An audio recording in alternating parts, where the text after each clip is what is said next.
Salut toi! Non mais tu sais, bon là tu zappes, et là tu vois ce gars qui te hurle dessus, salut toi. Dis-toi que s'il te hurle dessus comme ça, c'est parce qu'il y a un message urgent à écouter, à découvrir. Et je suis pas certain, attention, c'est pas parce que c'est moi, c'est à cause du message que j'ai à délivrer, je suis pas certain que dans les autres stories que tu vas zapper, tu tombes sur le truc aussi, un truc aussi ouf. Et donc aujourd'hui, le programme du jour, c'est dans la continuité du dernier live qui était justement un live sur le pardon. Et c'est un sujet, mais c'est un sujet, les gars, on ne peut pas y échapper.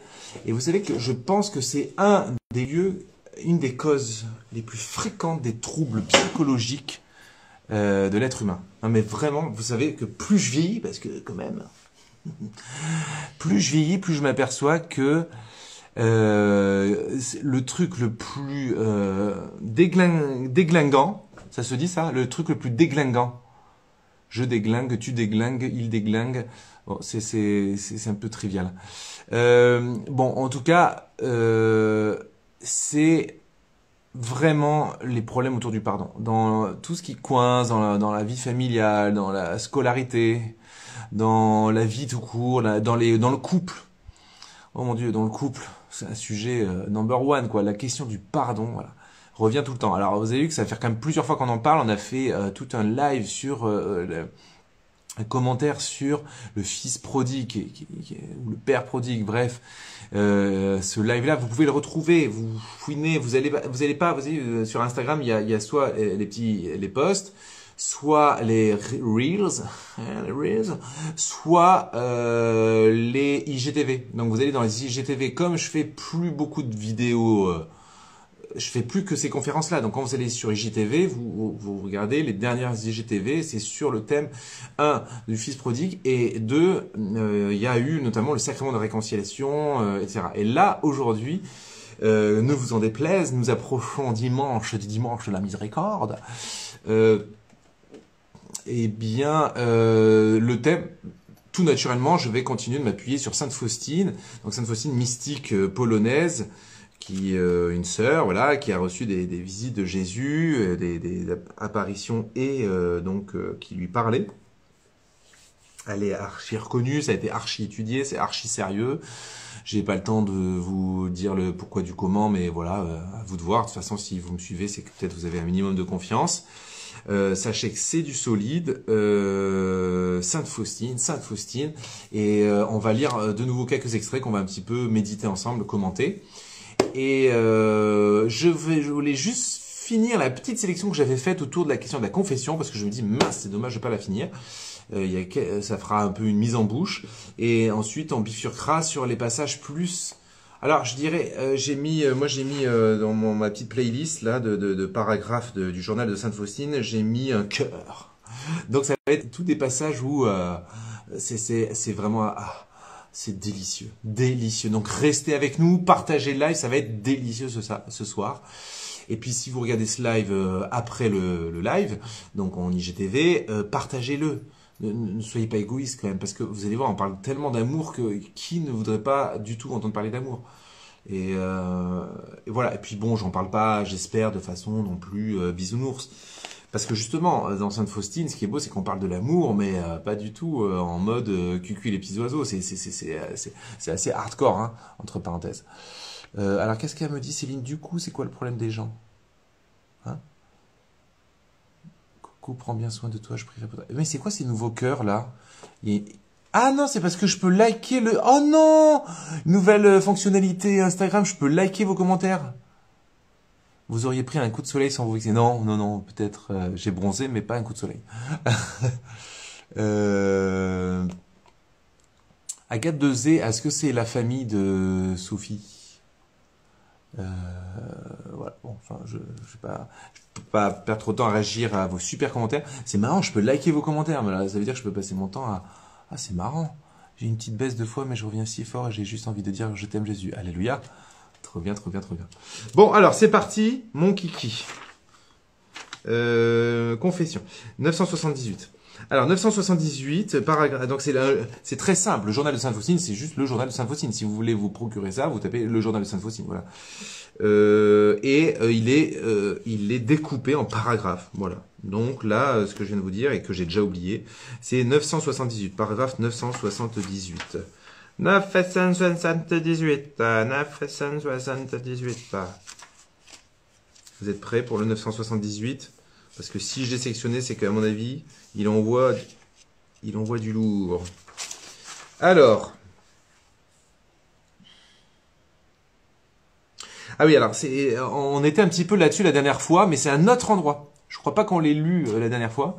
C'est un autre endroit où Jésus dit à Sainte Faustine qu'il doit vraiment faire confiance à son confesseur. Bon, alors après, son confesseur, c'est une personne précise. D'accord? Donc, je pense que comme toute relation humaine, la confiance, elle se construit. D'accord? On avait eu un petit peu cette discussion la dernière fois, parce que voilà, vous pouvez tomber sur un prêtre qui fait une sorte d'abus d'autorité aussi, donc il faut garder sa raison et son intelligence et sa vertu de prudence. D'accord? Mais je vais pas la repréciser à chaque fois, ça me paraît évident. Et donc, ah super, notre âme du lot, moi j'y vais cet été. Aujourd'hui, j'ai vu Jésus pendant la bénédiction qui m'a dit ces paroles. Sois obéissante en tout à ton directeur, donc c'est-à-dire ton accompagnateur spirituel, quoi. On disait directeur de conscience à l'époque. Sois obéissante en tout à ton directeur. Sa parole est ma volonté. Sois sûr au fond de ton âme que c'est moi qui parle par sa bouche. Et je désire que tu lui dévoiles l'état de ton âme avec la même simplicité et sincérité que tu le fais devant moi. Je te le répète encore une fois, ma fille, sache que ces paroles sont ma volonté envers toi. Voilà, alors, c'est pas facile à entendre, surtout après la SIAZ et compagnie et tout ce qu'on a découvert sur les abus sexuels qui provenaient justement généralement d'un mécanisme d'abus de pouvoir. Donc, c'est pour ça qu'à chaque fois, je me sens un peu obligé de vous repréciser que nous ne sommes pas appelés à une obéissance servile et irrationnelle. On garde notre cervelle, d'accord, parce que je vois pas. Enfin, il y a quand même un saut entre, je sais pas moi, fais un chapelet si votre directeur spirituel il vous dit fais un chapelet chaque jour, bon d'abord il a tout à fait raison de vous le dire. Par contre, si vous dit couche avec moi, voilà quand même. Hein, bon. Donc c'est pour ça que la confiance elle est pas débile non plus voilà mais là en l'occurrence Jésus il parle d'un directeur soit obéissance en tout à ton directeur. C'est pas évident parce que est-ce que en partageant ces paroles c'est un peu une interpellation pour nous de se dire ben voilà la confiance que je fais à mon confesseur, mon accompagnateur spirituel, elle doit être de cet ordre aussi. La question peut se poser, mais ce qui est sûr, ce qui est certain, c'est que, bon, normalement, si on a choisi un accompagnateur et qu'il y a cette relation de confiance, moi j'expérimente ça en tout cas. Mon accompagnateur, j'ai évalué que c'était vraiment une personne d'une grande sagesse et que je n'avais pas lieu de m'inquiéter sur ce qui pourrait... voilà, c'est parce que j'ai évalué combien il était équilibré que je peux du coup lui faire entièrement confiance et lorsqu'il me parle, lorsque je vais me confesser à lui, je vraiment, mais ça c'est à tout prêtre hein, pour ce qui est de la confession, mais pour ce qui est de l'accompagnement, je me dis, Benjamin, sois grave à l'écoute, c'est Jésus qui utilise sa bouche pour te dire quelque chose. Voilà. Ok, donc ça, je trouve, c'est un bel état d'esprit parce que c'est ce qui nous fait tirer le meilleur fruit d'une relation, soit d'accompagnement, soit en tout cas de confession. Voilà. Bon, alors après, et puis, bah c'est pareil. Moi, vous savez, avec qui je vis ça avec mes responsables hiérarchiques. Si un responsable hiérarchique me demande quelque chose, je garde en sauve mon intelligence. C'est-à-dire qu'il ne pourra pas me demander quelque chose qui va à l'encontre de ma conscience ou du bon sens, tout simplement. Mais s'il me demande d'aller, quand il m'a demandé d'aller par exemple à Giel, bon, je dis bah, à Giel, voilà. Enfin voilà, il y a une espèce de confiance à déployer parce que le bon Dieu se sert de ça, comme il dit à Pilate, tu n'aurais aucun pouvoir sur moi si tu ne l'avais reçu d'en haut. Voilà, c'est-à-dire tout est dans sa main de toute façon. Donc c'est une école de la confiance que celle aussi de l'accompagnement spirituel et de la confession. Et c'est recevoir vraiment aussi la grâce du sacerdoce qui est conférée, ou lorsqu'il est en situation pastorale, même la pire crapule peut être inspirée de Dieu, voyez. C'est pour ça qu'il ne faut pas tout mélanger et que même des fondateurs, les récents fondateurs de différentes congrégations ou mouvements qui se sont fait coincer parce que c'était du gros n'importe quoi au niveau vie affective, hormis ces questions de la vie affective donc qui étaient totalement désordonnées, ça ne rend pas totalement caduque certains traits de sagesse qui étaient évidents dans leur enseignement, etc. Parce que en situation pastorale, ils peuvent être amenés à apporter vraiment quelque chose d'inspiré. Mais malheureusement, ils n'ont pas lutté contre les penchants les plus crapuleux de leur nature humaine. Et c'est pas faute du Saint-Esprit, mais certainement faute à eux-mêmes. Mais c'est pas pour autant qu'ayant fauté, l'Esprit Saint les avait complètement largués. Et donc, ils ont pu dire aussi des choses pertinentes, fortes, puissantes, et même chambouler la vie de gens. Il y a des gens qui sont à la rencontre de ces gens qui se sont avérés être pourtant des pervers. Leur vie a été chamboulée. Ils se sont convertis, ils ont fait un cheminement extraordinaire, etc. Donc voilà, c'est pour ça qu'il ne faut pas jeter le bébé avec l'eau du bain. Bon, c'est un sujet plus d'initiés. Hein. Les autres qui connaissent rien à tout ça, laissez tomber. On passe à autre chose. Donc 1240. Je parle très vite de sujet, donc je peux avoir bien des imprécisions et je m'en excuse d'avance. Hein, voilà, parce que c'est quand même un sujet délicat. Mais c'est pour donner des petits repères comme ça. Bon. Alors, 1240, justement, sacrement de l'ordre. Le Seigneur Jésus prend vivement la défense de ceux qui tiennent sa place sur terre. Vous voyez comment Faustine qualifie la dimension du prêtre. Ceux qui prennent la place de Jésus sur terre. C'est-à-dire ceux qui sont in persona Christi, qui agissent au nom du Christ sur terre. Vous voyez, ils sont le Christ agissant sur terre, en fait, les prêtres. Mais pas que les prêtres, les prêtres de façon absolument unique et inégalable. Ça, par contre, oui. Ouais, des fois, ça fait des petits bugs, mais bon. Le son, ça passe. Est-ce que le son continue, par contre? Oui, parce que je suis sur YouTube et sur Instagram en même temps, donc c'est toujours un petit peu limite. Dites-moi si le son, ça va. Donc, le Seigneur Jésus prend vivement la défense de ceux qui tiennent sa place sur terre. Il est si fortement en union avec eux et il m'ordonne de préférer leur avis au sien. Ça, c'est fou quand même. C'est-à-dire qu'en gros,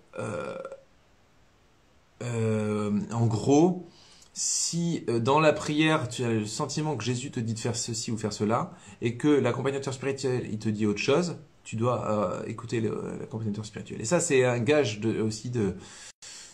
Je trouve que c'est un gage de sérieux, parce que, vous savez, dans la prière, comme je l'ai fait dans un mot du jour d'une minute, là, sur le fait que Dieu parle, j'ai fait un mot du jour qui s'intitule « Dieu parle ».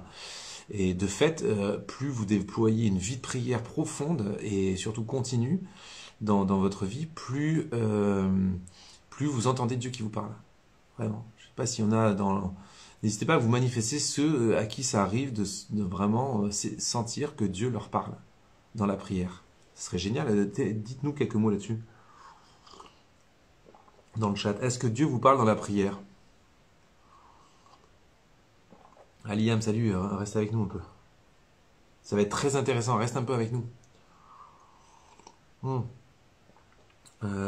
Et donc, pourquoi je dis ça? C'est pour dire que le problème, c'est que le jour où c'est pas Dieu qui nous parle, mais nos fantaisies et nos désirs un peu inconscients qu'on n'a pas la sagesse de voir en face.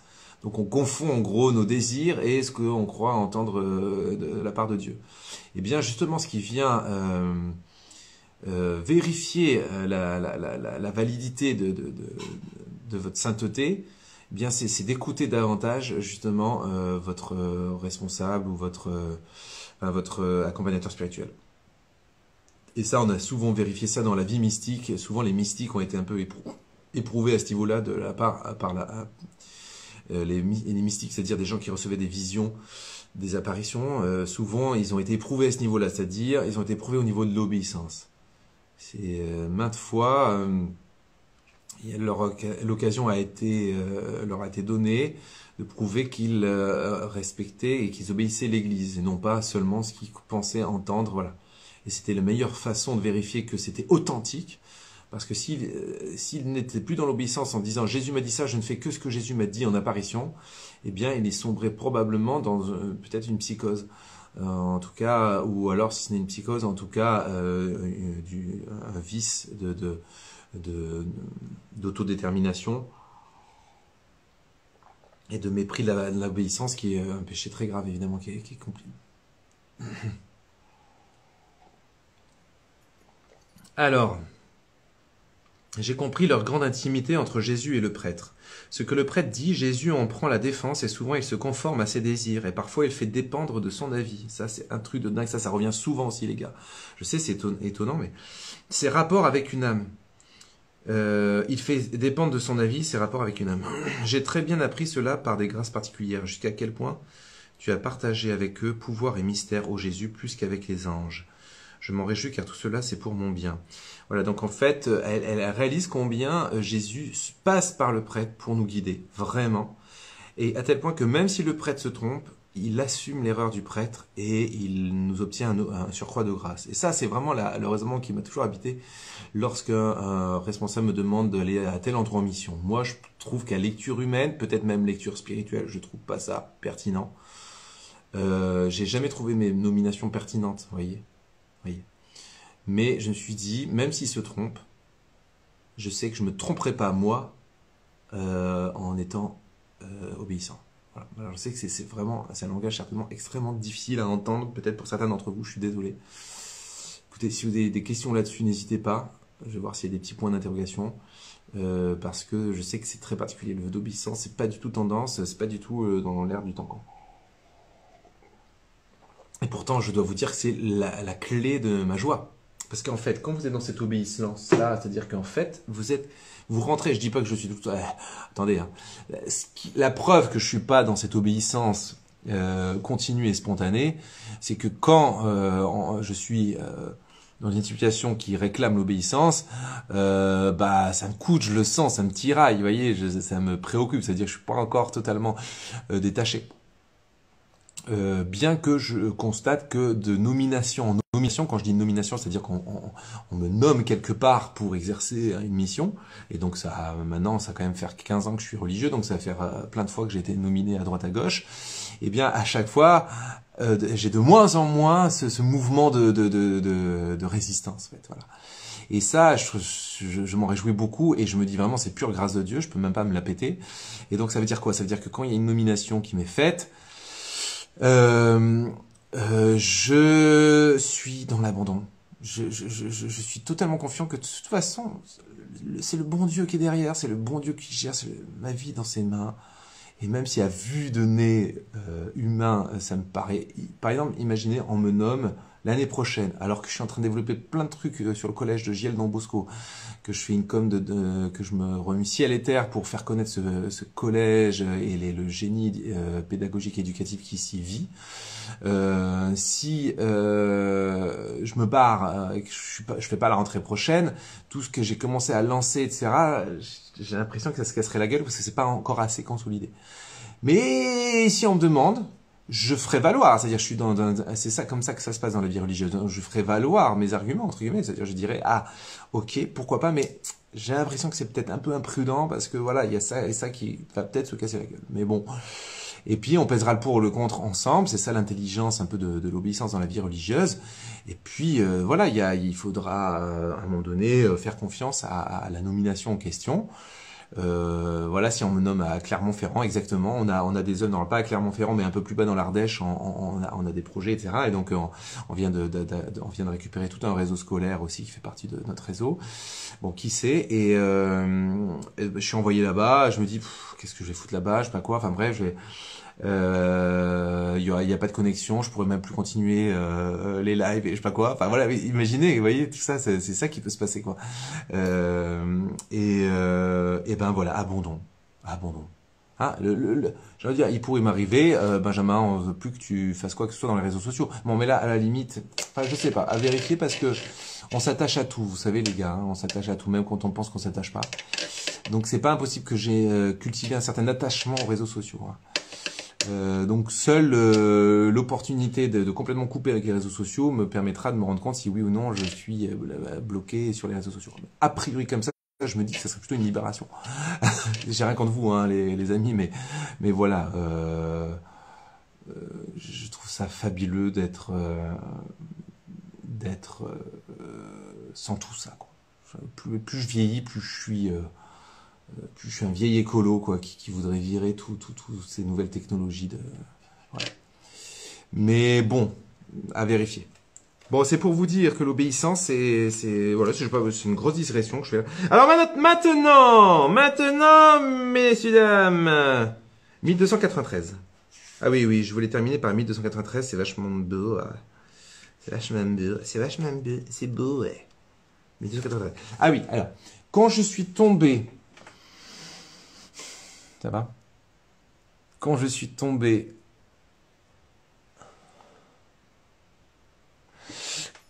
Quand je suis tombé à nouveau dans une même erreur, malgré ma sincère résolution, bien que ce ne fût qu'une petite imperfection, et plutôt involontaire, j'en ressentis pourtant en mon âme une si vive douleur que j'ai interrompu mes occupations et me suis rendu un instant à la chapelle, tombant aux pieds de Jésus. Avec amour et une très grande douleur, je lui ai demandé pardon, étant d'autant plus honteuse que le matin, après la Sainte Communion, pendant ma conversation avec lui, je lui avais promis fidélité. Ah, j'adore ce passage. Qu'est-ce que vous en dites là? Vous voulez que je relise? Non, mais il est génial ce passage parce que franchement, moi, ça m'arrivait beaucoup à une époque, un peu moins maintenant. Ça m'arrive régulièrement. Je vous le relis.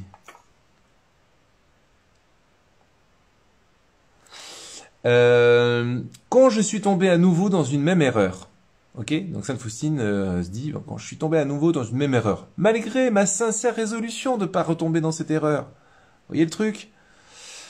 Bien que ce ne fût qu'une petite imperfection et plutôt involontaire, mais j'en ressentis pourtant en mon âme une si vive douleur que j'ai interrompu mes occupations et me suis rendu un instant à la chapelle, tombant aux pieds de Jésus.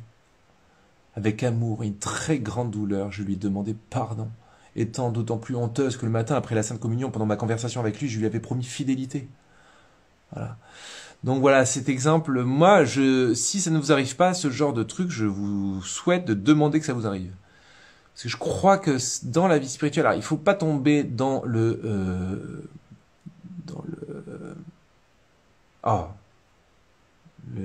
ça finit par hul. Dans le scrupule, voilà. Le mec qui termine par la fin le mot, enfin bref. Donc, il faut pas tomber dans le scrupule. Bien entendu, mais voyez, plus on avance dans la vie spirituelle, plus notre conscience s'aiguise et plus des petites choses apparemment insignifiantes prennent une certaine dimension chez nous parce que on finit par détester le péché, on finit par détester tout ce qui ressemble de près ou de loin au péché. Donc même des choses qui sont peut-être même involontaires, et théoriquement, ce qui est involontaire n'est pas un péché. Mais ça, c'est vécu vraiment comme un péché. Voilà. Et je peux vous donner des exemples, mais moi, je vois bien, hein, quand, par exemple, l'autre jour, j'étais à table, je pose une question à un confrère, d'ailleurs, et il met 3 plombes à amorcer une réponse. Donc, je me dis... Et puis je suis sûr qu'il a entendu en plus. Mais je sens qu'il réfléchit à sa réponse. Mais ça me gonfle. Je me dis, mais ma question est simple. C'est qu'est-ce que tu fais? Enfin, c'était pas un truc philosophique. Donc je lui dis, non mais c'est pas et je lui ai répondu un peu sèchement. Je dis, non mais te prends pas la tête, hein, c'est pas compliqué. Enfin, genre, j'étais peut-être pas aussi sec, mais bon, j'étais pas. Non, je pense pas que j'étais aussi sec, mais et après ça m'a bouffé. Ah, j'ai oublié de confesser. Bon, pardon. Vous connaissez toute ma vie privée là maintenant. Non mais bon bref, voilà, c'était juste du genre, bon bah vas-y accouche quoi en gros. Vous voyez le truc. Putain ça m'a mis mal. Je me suis dit mais Benjamin, mais comment tu peux être aussi indélicat? C'est un truc de dingue. C'est dingue. En plus c'est un confrère bon comme le bon pain quoi. C'est dingue. C'est dingue. Bon voilà, donc c'est pour vous dire des petits trucs de rien comme ça prennent une certaine ampleur, je pense, au fur et à mesure. Alors, voilà. J'entends, et alors vous savez quand des fois quelqu'un comprend mal ce que je dis, quelqu'un prend mal ce que je dis, parce que j'ai dit quelque chose, elle a pensé que je l'attaquais ou que j'insinuais je sais pas quoi, enfin, alors que c'est pas du tout mon genre, parce que moi si je pensais faire du mal en disant quelque chose à quelqu'un, je sais plus où me mettre déjà. Enfin, quand ça m'arrive par mégarde, je sais plus où me mettre. Alors imaginez, enfin voilà, et limite ça me désole d'imaginer que quelqu'un puisse penser que à travers mes paroles, en fait, euh, elle pensait que je l'agressais ou je sais pas quoi. Enfin, ça m'effraie parce que c'est tellement, c'est tellement ma hantise au contraire d'être blessant. Et c'est même une faiblesse chez moi, c'est-à-dire que moi j'ai du mal à dire les choses justement, à les dire en la correction fraternelle. Pour moi, c'est héroïque. C'est de l'ordre de l'héroïsme. Franchement, ça me rappelle quand je faisais quand je numérotais non, non, mais je parle trop de ma vie, là.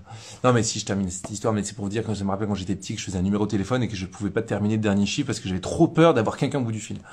Même n'importe qui, la boulangère du coin, je sais pas quoi.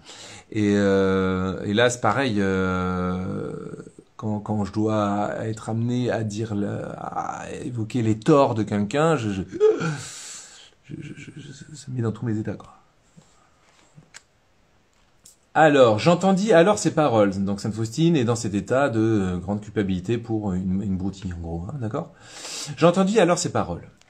Sans cette petite imperfection, donc c'est Jésus qui parle là. Sans cette petite imperfection, tu ne serais pas venu vers moi. Sache-le, chaque fois que tu viens vers moi en t'humiliant et que tu demandes pardon, je déverse une immensité de grâce sur ton âme, et ton imperfection disparaît à mes yeux. Je ne vois que ton amour et ton humilité. Tu ne perds rien, mais tu gagnes beaucoup. C'est trop bien, non? Vous en dites quoi, les gars? Attendez, je rebois un peu de thé, parce que là, c'est vraiment trop... faut digérer, faut digérer. Oui, je vais relire, me demandez pas, je vais relire. Aïe, aïe, aïe, c'est magnifique. Mon bon Jésus d'amour, mais franchement, nous, des fois, vous voyez le scrupule, il fait qu'on n'entend pas ce qu'on vient d'entendre. Le scrupule, c'est le mec qui s'arrête à son erreur et qui tourne en rond sur son erreur, qui est bloqué dans ses petits vélos. C'est pas la même chose, vous voyez. Voir une broutille de manque de charité, de petite signe d'impatience, que ça nous fende le cœur, ne signifie pas qu'on est enfermé dans le scrupule. On est enfermé dans le scrupule à partir du moment où on tourne en rond, comme ça, sans entrevoir la grandeur de sa miséricorde. Vous voyez ce que je veux dire ou pas?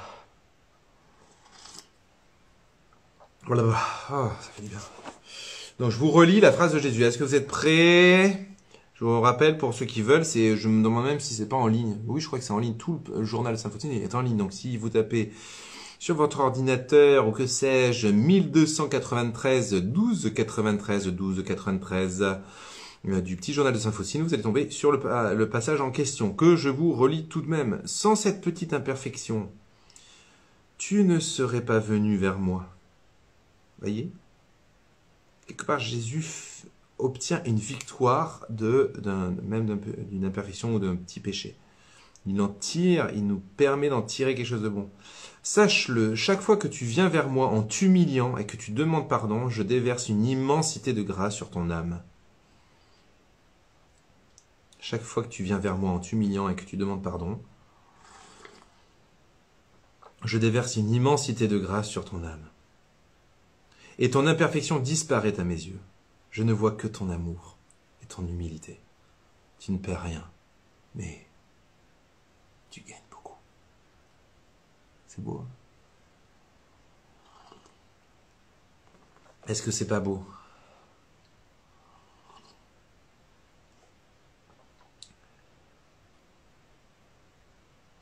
Un peu dans le même ordre d'idées, j'avais pas prévu de le lire ce passage, mais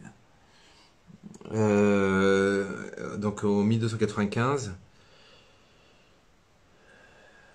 Ah non, non, je vais lire les 3 d'affilée, ils sont excellents. Le Seigneur m'a fait connaître que si l'âme n'accepte pas les grâces qui lui sont destinées, elles sont immédiatement transmises à une autre âme. Ô mon Jésus, fais que je sois digne de recevoir tes grâces, car de moi-même je ne peux rien faire.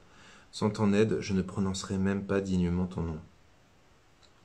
1295. Après avoir compris combien les difficultés sont grandes dans toute cette affaire, je suis allé vers le Seigneur et lui ai dit, Jésus, ne vois-tu pas comment on crée des obstacles à ton œuvre?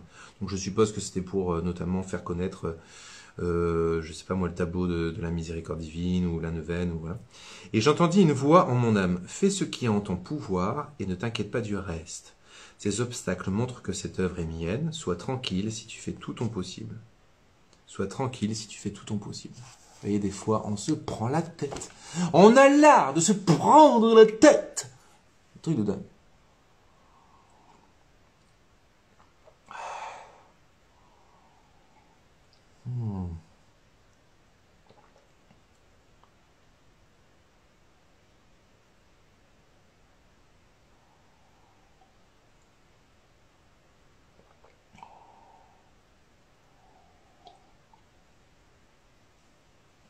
Ah. Voilà, voilà. Alors, j'ai un autre paragraphe sur le cœur, 238. C'est parti. Est-ce que vous êtes bien assis? Parce que en fait, là, ça va décoiffer. Ça va décoiffer de chez décoiffé. Est-ce que vous êtes tous munis de peignes et de brosses? Pardon. 238. 238. Ah, mais oui, je vous l'avais déjà lu celui-là. Mais ça va faire du bien de se le relire. Le soir, Jésus, demain matin, je dois prononcer mes vœux perpétuels. J'ai prié tout le ciel et toute la terre, et j'ai appelé tout ce qui existe à rendre grâce à Dieu pour cette immense et inconcevable grâce. Soudain, j'ai entendu ces paroles. Vous voulez entendre? Est-ce que vous voulez entendre? Ma fille, ton cœur est un ciel pour moi. Ma fille, ton cœur est un ciel pour moi. Ma fille est un cœur. Ma fille, ton cœur est un ciel pour moi. Le premier qui écrit cette phrase, je l'épingle. Enfin, j'ai l'épingle, la phrase, quoi. Pas lui. Pas la personne qui écrit cette phrase. Ça va, vous avez compris? Ma fille, ton cœur est un ciel pour moi. C'est à apprendre par cœur, vous croyez pas? Vous voulez pas le répéter là où vous êtes? On y va? 3, 4. Ma fille, ton cœur est un ciel pour moi. 1, 2, 3. Ma fille, ton cœur est un ciel pour moi. J'en ai pile, hein. Ah, bravo, Inconititi. Inconititi, pardon. Inconuniti, pardon. Ma fille, ton cœur est un ciel pour moi. Mais c'est pas grave, les autres, si vous l'avez fait, parce que c'est de l'écrire, c'est beau, quoi. Vous trouvez pas que même c'est beau à dire, c'est beau à écrire, c'est beau à méditer. Ma fille, ton cœur est un ciel pour moi. Ça va?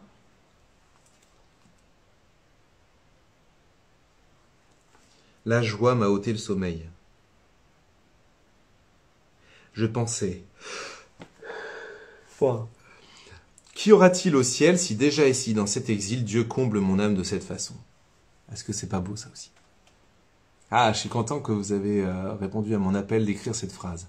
Du coup, le chat est rempli de ma fille, ton cœur est un ciel pour moi. C'est trop beau, hein? Donc je répète cette phrase, je répète la réaction de Faustine qui dit « La joie m'a ôté le sommeil ». Vous savez que ça m'arrive souvent. Enfin, ouais. Ah, non, pas enfin, souvent. Régulièrement, je sais pas, c'est de l'ordre d'une fois toutes les semaines, toutes les 2 semaines. Une fois, peut-être plus, hein. Presque tous les soirs. Ah, Aliam. Presque tous les soirs. Ah, mais je croyais que je l'avais épinglé, je l'ai pas épinglé? Mais caca crotte, bah du coup, j'épingle. Il me semblait que j'avais épinglé, qu'est-ce que j'ai foutu? Donc, la joie m'a ôté le sommeil. Ça m'arrive. Je suis tellement joyeux. Moi, c'est pour ça que j'arrive pas à me coucher le soir. Hein. Le soir, mais je suis trop dans la joie, c'est un truc de malade. Bref. 36-15 ma vie. La joie m'a ôté le sommeil. Je pensais, qu'y aura-t-il au ciel si déjà ici dans cet exil Dieu comble mon âme de cette façon? Bon, alors, par contre, moi j'ai rarement le sentiment que mon âme est comblée. Mais par contre, je sais qu'elle est comblée. Vous voyez la différence? Je le sens pas qu'elle est comblée, mais je sais qu'elle est comblée. Amen ou pas amen? Et ça me suffit. 268, ça me suffit grâce à Dieu. Hein. Grâce à Dieu, voilà, évidemment. Alors attendez, l'épouse, le Seigneur me dit, l'épouse doit être semblable à son époux.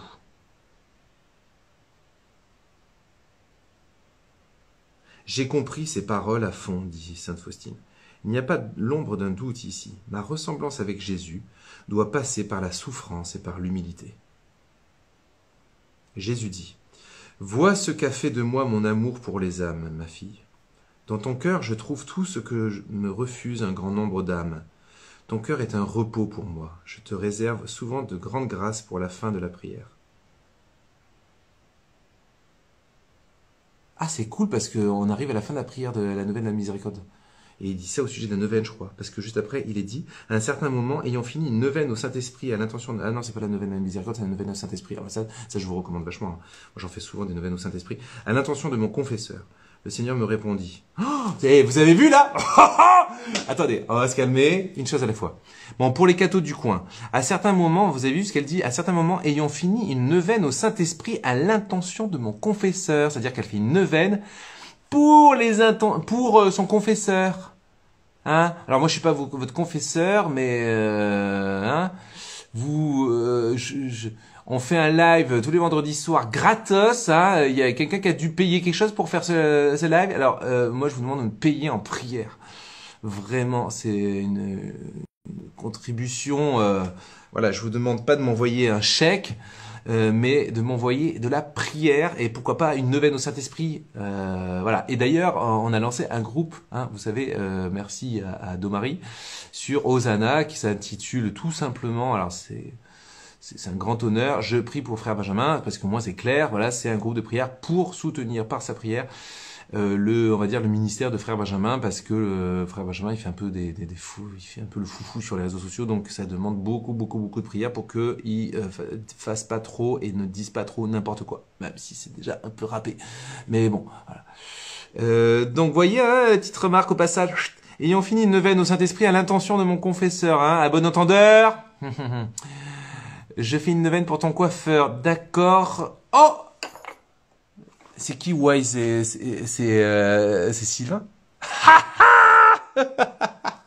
Enfoiré. On va régler ça par WhatsApp après. C'est qui frère machin? Non mais arrêtez de dire des bêtises là, vous me distrayez. À un certain moment, ayant fini une neuvaine, bah ça j'ai déjà lu, hein, je crois. Mais je vais le relire comme ça, bon entendeur, salut. À l'intention de mon confesseur, le Seigneur me répondit. Je te l'ai fait connaître avant que tes supérieurs ne t'envoient ici. J'agirai envers toi comme tu agiras envers ton confesseur. Si tu lui caches quelque chose, serait-ce même la plus petite grâce, moi aussi je me cacherai à toi et tu resteras seul. Intéressant ça, hein? C'est vraiment... Et alors, écoutez, c'est d'autant plus intéressant qu'il n'y a pas plus tard qu'il y a quelques jours... Oh, excusez-moi, j'étais remonté à Hamdoullah, quoi. C'est parce que j'ai rompu le jeûne. Je déconne. Et donc, est-ce qu'il y a des frères musulmans avec nous, là? Ah, les copains, là. Il est quelle heure? C'est bientôt la rupture du jeûne? C'est déjà fait? Ah bah oui, c'est déjà fait, là. On est à quelle heure sur Paris, là, pour la rupture du jeûne, du soir? Non, mais je parle de la rupture quotidienne, hein, pas de l'Aïd. Voilà, c'était une distraction. Non, alors attendez, qu'est-ce que je voulais vous dire? Je voulais vous dire un truc très important, c'est que... Ah oui, Maman Marguerite, que tout le monde connaît. Maman Marguerite, qui est la maman de Don Bosco. Et donc, Maman Marguerite disait à Don Bosco un peu la même chose. Quand il était enfant, Maman Marguerite a beaucoup contribué à la préparation à la première communion de Don Bosco. C'est-à-dire que Don Bosco suivait une préparation, une formation à la première communion dans sa paroisse. Mais Maman Marguerite, elle veillait au grain et elle envoyait du pâté au steak pour être sûre que voilà, ils soient vraiment prêts à recevoir Jésus, quoi.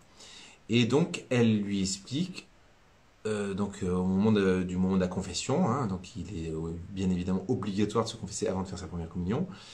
Et donc elle lui explique, surtout dis bien tout. Et elle insiste plein de fois. Elle le dit d'abord pour la première confession et pour les autres. Après la première communion, elle dit, il faudra bien que tu dises toujours tout dans la confession. C'est intéressant ça, hein.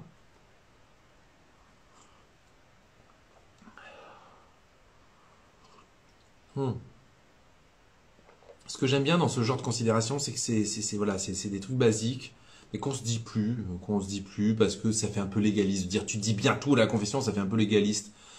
Mais quoi, voilà, au moins ça s'apprend à faire une bonne confession. Oui, il faut effectivement tout dire. Non seulement tout dire, ne pas être totalement évasif non plus. Des fois, les confessions, c'est oui, j'ai manqué de charité, j'étais gourmand, voilà. Ouais, j'ai manqué de charité, ça veut dire quoi?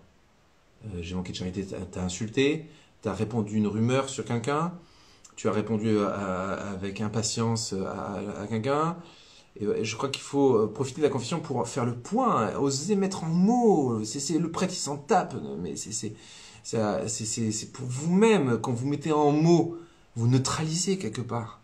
Comprenez la confession, pourquoi le monde court à sa perte depuis que les gens ne se confessent plus, c'est parce que là, et c'est pas le psy qui remplace tout à fait ça. Parce que le psy, justement, les psys d'aujourd'hui sont marqués par l'idéologie des sciences humaines de notre époque. Donc du coup, il y a une espèce de hantise de la culpabilisation, du moralisme, etc.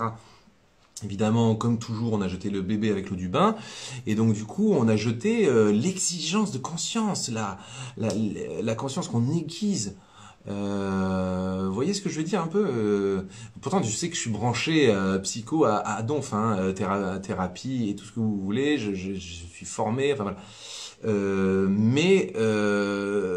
Je crois que ce qui sauve quelqu'un, c'est pas seulement de vider son sac. Ce qui sauve quelqu'un, c'est de mettre en mots les dysfonctionnements de sa vie, quoi. C'est tous ces écarts avec les 10 commandements, quoi. C'est ça qui fout en l'air la vie des gens. Avant d'imaginer je ne sais quel trouble psychologique de je sais pas quoi. La plus grande source de troubles psychologiques, c'est la désobéissance au commandement. Comprenez ça? Hmm. D'ailleurs, j'ai partagé ou repartagé récemment en story le message de la Vierge Marie, le dernier message de la Vierge Marie d'ailleurs. Elle dit, voilà, Satan prépare la guerre, nani nana, et elle dit, je vous invite, bon, à la prière comme dame, mais elle dit, je vous invite à reconsidérer les commandements, quoi. C'est les commandements. D'ailleurs, j'ai envie de faire une série là-dessus, quoi. Parce que si vous voulez, la mentalité occidentale a neutralisé la question un peu du commandement. Et pourtant, elle s'en est pas. Si vous voulez, le moralisme existe toujours autant. D'ailleurs, le moralisme existe plus que jamais. Alors que dans la question des 10 commandements, on n'est pas dans une notion de moralisme. On est question de cadre de vie qui nous donne. C'est des paroles de vie d'ailleurs. On appelle ça des paroles de vie, quoi. Donc on n'est pas dans du moralisme du tout. On est dans du moralisme par contre quand on fait la chasse aux sorcières de telle personne connue, de telle voilà, on passe en revue le moindre pet de travers de toute personne qui est exposée. On est au contraire continuellement dans le jugement et dans l'enfermement des êtres, etc. Enfin, c'est un truc de dingue. Donc on a cru qu'on était plus évolué, qu'on était sorti enfin de ce moralisme religieux. Oh mon Dieu, là, tu parles. Non seulement on l'est toujours autant, mais en plus on a perdu justement ce qui nous permet d'être équilibré. C'est-à-dire, il n'y a pas de moralisme à voir en face qu'un mal, le mal c'est le mal, le bien c'est le bien. J'allais dire bordel, mais je ne vais pas le dire.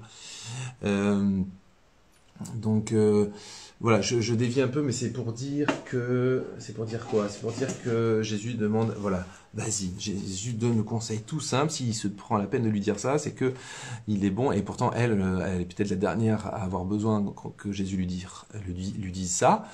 En tout cas, nous, on n'est certainement pas les derniers à avoir besoin de s'entendre dire ça. Et donc, je le répète, j'agirai envers toi comme tu agiras envers ton confesseur. Si tu lui caches quelque chose, serait-ce même la plus petite grâce. Alors là, parce qu'il parle de vraiment tout lui confier, y compris les. Voilà, je pense que là, c'est dans le sens de guide spirituel, il me semble. Hein, mais bon. Mais moi aussi, je me cacherai à toi et tu resteras seul. Donc voilà, si tu caches, moi aussi, je me cache. Mais bon, c'est une façon hein, de n'interpeller vivement, quoi. C'est une sorte de chantage amoureux, vous voyez. Il faut bien comprendre, la mystique doit toujours se lire. pas toujours dans un sens absolument littéral. Il y a comme quelque chose, il y a comme quelque chose qui est... Vous voyez, parce que tout ce paragraphe que je viens de lire commence par l'épouse doit être semblable à son époux. Et donc c'est pour ça qu'il développe ça. Il dit, mais si tu me caches des choses, moi je vais te cacher des choses aussi, ma chérie. Voilà, mais c'est une espèce de chantage amoureux. Et on a des phrases qui se ressemblent comme ça dans le Cantique des Cantiques. Bon, voilà. Alors, on continue sur les paroles un petit peu, je trouve, un petit peu affectives. Moi, j'aime bien le côté affectif de la mystique. Ça me va bien. La prière d'une âme... Alors, Jésus m'a fait connaître combien la prière de réparation lui est agréable. Alors, je vais devoir revenir du coup sur cette question de la prière de réparation. Mais je poursuis la lecture. Et il me dit, la prière d'une âme humble et aimante désarme la colère de mon Père et libère des torrents de bénédiction. Bon, là, je vais la relire, allez, je vais la relire 5 fois. Vous êtes prêts? La prière d'une âme humble et aimante désarme la colère de mon Père et libère des torrents de bénédiction. La prière d'une âme humble et aimante désarme la colère de mon Père et libère des torrents de bénédiction. La prière d'une âme humble et aimante désarme la colère de mon Père et libère des torrents de bénédiction. La prière d'une âme humble et aimante désarme la colère de mon Père et libère des torrents de bénédiction. 5. La prière d'une âme humble et aimante désarme la colère de mon Père et libère des torrents de bénédiction. C'est génial, non? Allez, génial cette phrase. Pourquoi? Je vais peut-être pas me fatiguer à expliquer ce que c'est que la prière de réparation, parce que ça va nous emmener trop loin. Mais je reviens sur cette question. Donc, la prière d'une âme humble et aimante. Ça, c'est le leitmotiv de tous mes topos, de toutes mes conférences. J'arrête pas de parler d'humilité. Et vous vous doutez bien que c'est le comble absolu que moi, je vous parle d'humilité. Alors que je passe mon temps à fanfaronner sur les réseaux sociaux, à me la péter, à chanter, à aller sur les plateaux télé, quoi. C'est comme ça, que voulez-vous, c'est que le bon Dieu n'a trouvé que moi pour être obsédé d'humilité.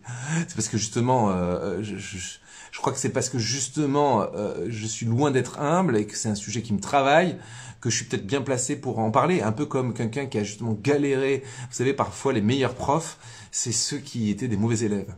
C'est intéressant, hein. Donc moi je dirais, peut-être je suis un bon prof d'humilité parce que je suis un mauvais élève, quoi. Et donc, c'est un leitmotiv. Regardez toutes les conférences du vendredi soir, quasiment jamais on n'évoque pas la question de l'humilité. Voilà, la prière d'une âme humble et aimante désarme la colère de mon Père.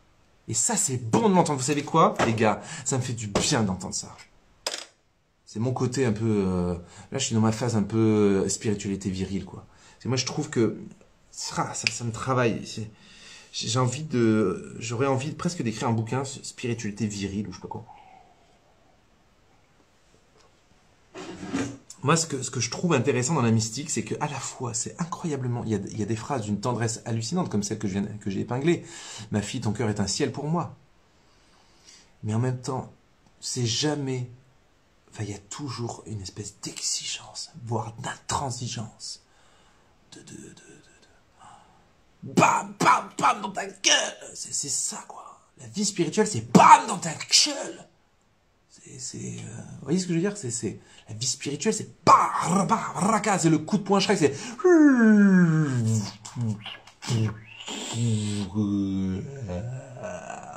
Voilà.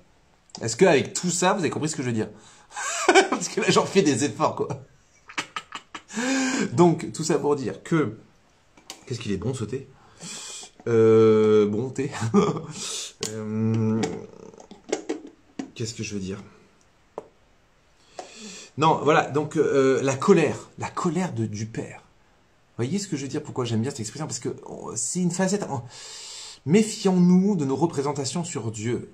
On a vite fait de bâtir une représentation un petit peu mignon, hein.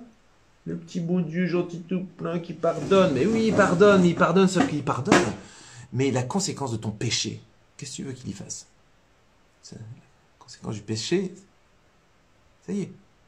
T'as péché, t'as merdé. Comment tu vas réparer ça? Voilà.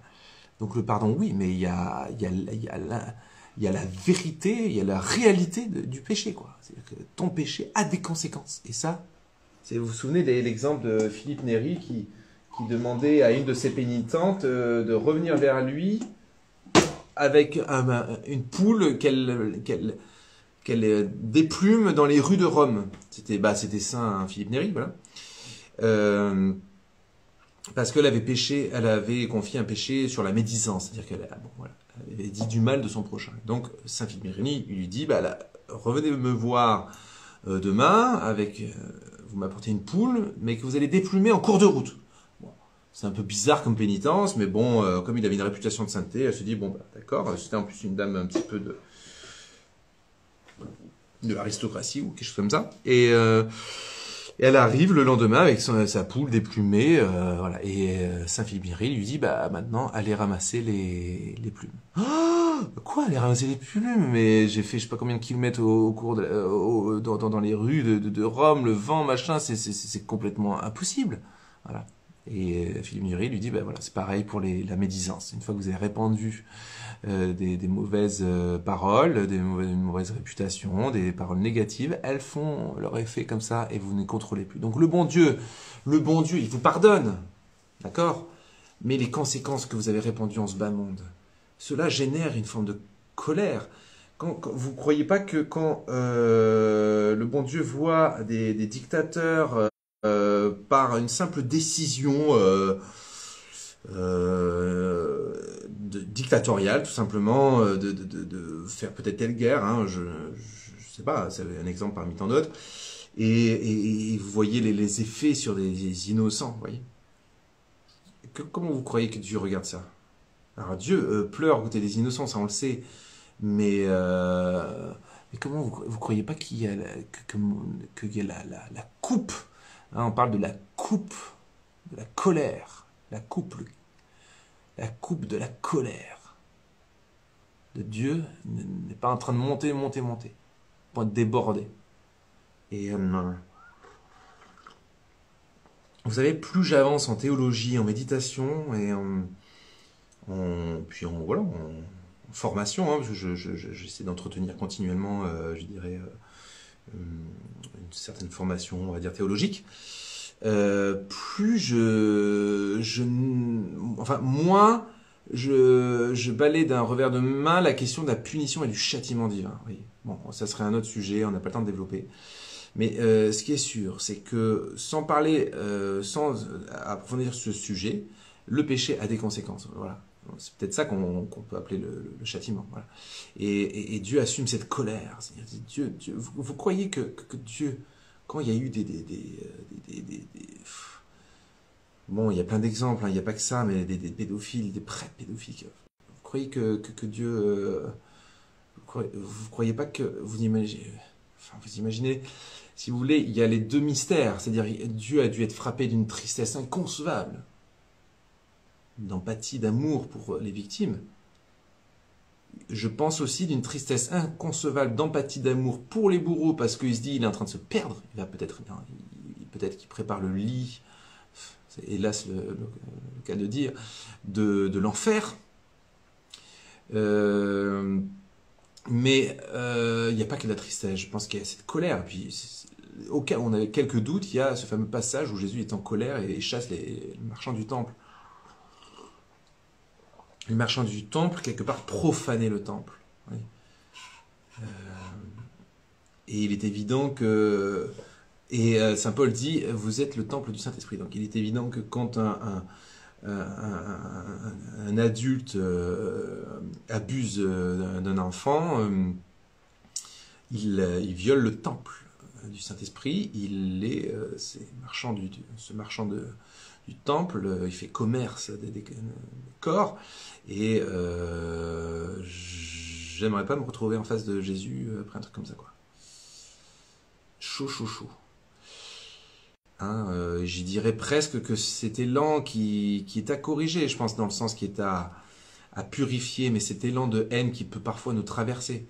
Hein, même les meilleurs chrétiens du monde, moi j'aurais des enfants, j'apprends que mon enfant s'est fait faire gousi-gousi par je sais pas qui. Là, là, il y a un instinct animal, quoi. Enfin, il y a un truc qui est ingérable, quoi, en termes de colère. Euh, voilà. Et je pense que c'est un écho. C'est pas que humain. Il y a quelque chose qui est très naturel. Voilà, mais naturel au sens originaire, quoi. Originel. Alors, c'est pas pour la raison pour laquelle il faut non seulement obéir à ce à quoi nous conduirait cette colère, c'est-à-dire péter la gueule voilà, en tout cas, elle est naturelle, elle est à accueillir, elle est à utiliser comme moteur d'action sur les bons actes à poser dans ce genre de situation, quoi. Voilà, mais bon. Euh, bon, c'est pour dire que cette phrase, pour en revenir, et puis on terminera par ça, hein, mais cette phrase qui dit la prière d'une âme humble et aimante désarme la colère de mon Père. Vous vous rendez compte? La colère de Dieu, ça doit pas être un pipi de chat, hein. Franchement, j'aimerais pas me retrouver en face de la colère de Dieu. Et la colère n'est pas nécessairement un péché. Oui, oui, tout à fait. Ah ben non, bien sûr, sinon Jésus, c'est pas évidemment que c'est pas. De toute façon, c'est ni bon ni mauvais dans l'absolu. L'émotion, elle est là, quoi, hein. La question, c'est ce qu'on en fait surtout, bien entendu. Par contre, elle peut être quelqu'un qui est colérique, ça peut révéler un état de péché, mais c'est-à-dire de jugement ou que sais-je. Bon, enfin, bon, on va pas partir là-dessus. Donc, la prière d'une âme humble et aimante désarme la colère de mon Père et libère des torrents de bénédiction. Voilà ce que je vous propose ce soir. C'est super de terminer là-dessus, vous trouvez pas, les amis? On termine là-dessus, c'est très bien. Ah oui, alors attendez si je vous la suite parce que c'est croustillant. L'adoration finie, à mi-chemin de ma cellule, un grand nombre de grands chiens noirs m'environnèrent, sautant et hurlant. Ils voulaient me mettre en pièces. J'ai compris que ce n'étaient pas des chiens mais des démons. L'un d'eux parla avec colère. C'est parce que cette nuit tu nous as enlevé tant d'âmes que nous te mettrons en pièces. Je répondis que si telle est la volonté de Dieu le plus miséricordieux, mettez-moi en pièces car je l'ai mérité à juste titre. Car je suis la plus misérable des pécheresses. Et Dieu est toujours plus saint, juste et infiniment miséricordieux. À ces mots, tous les démons répondirent ensemble. Fuyons, car elle n'est pas seule, le Tout-Puissant est avec elle. Ils disparurent comme la poussière, comme le bruit de la route, et moi, tranquillement, tout en achevant un tédéum, j'allais jusqu'à ma cellule en méditant l'infini et insondable miséricorde de Dieu. Ah, c'est trop bon. Non mais c'est trop bon les gars, j'ai le temps de relire. Voilà, je vais relire tranquillou, on va terminer là-dessus. C'est génial parce qu'on a la phrase choc et on a le petite anecdote vite fait comme ça. Et voilà, il y a des chiens, d'accord. Elle rentre dans sa cellule, il y a des chiens noirs qui ont l'air d'être flippants et en fait c'est des démons, tranquille, la vie est belle. Et puis elle dialogue avec des démons, tranquille aussi, la vie est belle. L'un d'entre eux parla avec colère. C'est parce que cette nuit tu nous as enlevé tant d'âmes. Vous voyez, c'est une réponse à la phrase que Jésus lui a dit. C'est-à-dire que Jésus lui dit, la prière d'une âme humble et aimante désarme la colère de mon Père et libère des torrents de bénédiction. Donc du coup, les démons, vous croyez qu'ils vont laisser pisser ça? Ah, cud. Ils arrivent et ils vont essayer un peu d'intimider la petite âme en disant ah ouais, par ta prière, par ton humilité là, tu essaies de nous. Ah, d'accord, tu vas voir, hein, on va t'intimider, comme ça là. Et elle, qu'est-ce qu'elle répond? Les doigts dans le nez. Je répondis que si telle est la volonté du Dieu le plus miséricordieux, à mon avis rien que le mot miséricorde, ça a dû leur faire saigner les oreilles. Tu nous as enlevé tant d'âmes que nous te mettrons. Ah non, pardon. Je répondis que si telle est la volonté du Dieu le plus miséricordieux, mettez-moi en pièces. En gros, pétez-moi la gueule. C'est ça que ça veut dire, hein, d'accord, pour ceux qui n'avaient pas compris. Car je l'ai mérité à juste titre, car je suis la plus misérable des pécheresses. Elle est en train de faire une profession d'humilité. Vous voyez. Alors ça, il n'y a rien de tel pour chasser les démons, quoi. Profession d'humilité. Je suis la plus misérable des pécheresses et Dieu est toujours saint. Donc elle professe en humilité et elle professe la grandeur de Dieu. Mais qu'est-ce que vous voulez qu'ils fassent? Eux, ils se cassent. Et en se cassant, ils disent « Fuyons, fuyons, car elle n'est pas seule. Le Tout-Puissant est avec elle. » Et ils disparurent comme la poussière, comme le bruit de la route. Et moi, tranquillement, tout en achevant un tédéum, j'allais, donc une prière traditionnelle de la Sainte Église catholique, j'allais jusqu'à ma cellule en méditant l'infini et insondable miséricorde de Dieu. Les doigts dans le nez. Ah non, pardon, c'est moi qui rajoute. Autant pour moi. Donc, ben voilà, il y a encore plein d'autres passages délicieux. Alors, je sais pas vous, mais moi, je me dis, ben, pourquoi pas la prochaine fois, continuer encore un petit peu. Ah, bon. La prochaine fois, du reste, ça sera ni vendredi prochain, ni le vendredi d'après. Eh ben oui, ben, j'ai une vie aussi. Hein. Puis le mois de mai, c'est très chargé, donc je sais pas trop. Alors peut-être que j'essaierai de trouver un autre soir. Hmm. Hmm. Bon, eh ben écoutez, je coupe le live, on est pile à 1 heure et on se retrouve tout de suite.